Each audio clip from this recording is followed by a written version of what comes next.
Big makeup mistake? Don't start again. This is how you fix it without ruining your base. We've all had eyeshadow fallout, mascara marks, or accidentally stamped pigment onto our skin, but honestly, it's much easier to fix than you might think.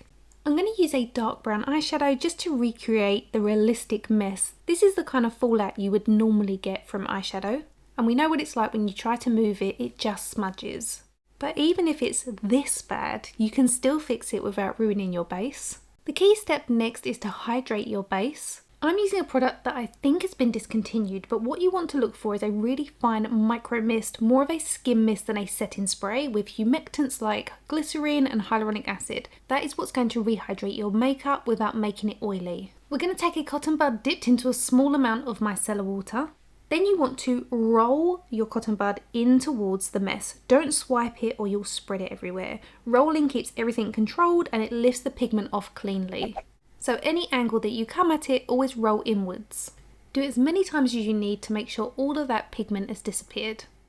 Next you want to take a fluffy blending brush, a nice clean one. This is the 202 by BK Beauty.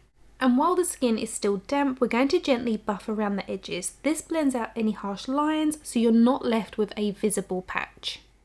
If your base makeup has started to dry before you get to this stage, if for example removing that pigment or mascara took a little bit longer than you anticipated, just rehydrate again with a small amount of your mist. And then like before, go in with your clean blending brush around the seams to make sure there's no harsh edges. And as you can see, we don't have a singular patch anymore. It looks much softer. Now's the time you can go in with your chosen foundation or concealer.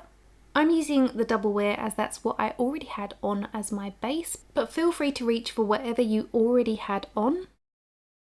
I've only used a small amount of concealer, but I'm taking it slightly wider than the original patch. Once you've blended out those edges, you're not just covering that one spot anymore, you're working over a slightly bigger area, so bear that in mind.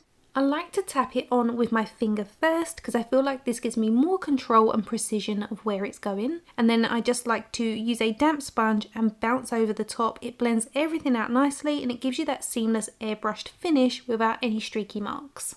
If you are using powder, now you can go in and reset your base. If I was going in with a cream bronzer, I would do that before setting with translucent powder, but I'm using a powder bronzer, so I'm going to use setting powder first.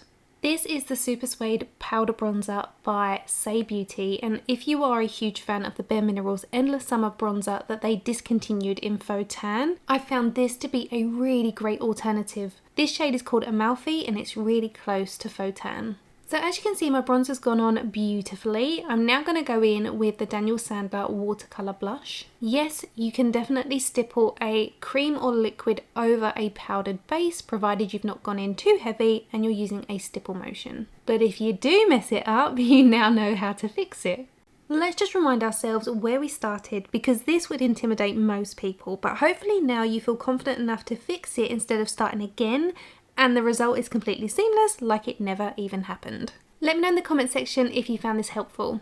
If you are new here and you enjoyed this tutorial, I've got loads more just like this to help you build confidence with your makeup, from really easy everyday techniques to more in-depth makeup looks. I'm a professional makeup artist and I upload every Sunday, so if that sounds like your thing, make sure you subscribe. It is free to do so. All of the products I've used in today's video will be listed and linked in the description box, so you can shop everything directly from there. And if you found this helpful, feel free to share this with a friend or family member who might enjoy it too. And as always, if there's anything you'd like to see from me next, leave it in the comments because I do go through them and it really helps me to plan future videos. So as always, thank you for watching and I'll see you next week.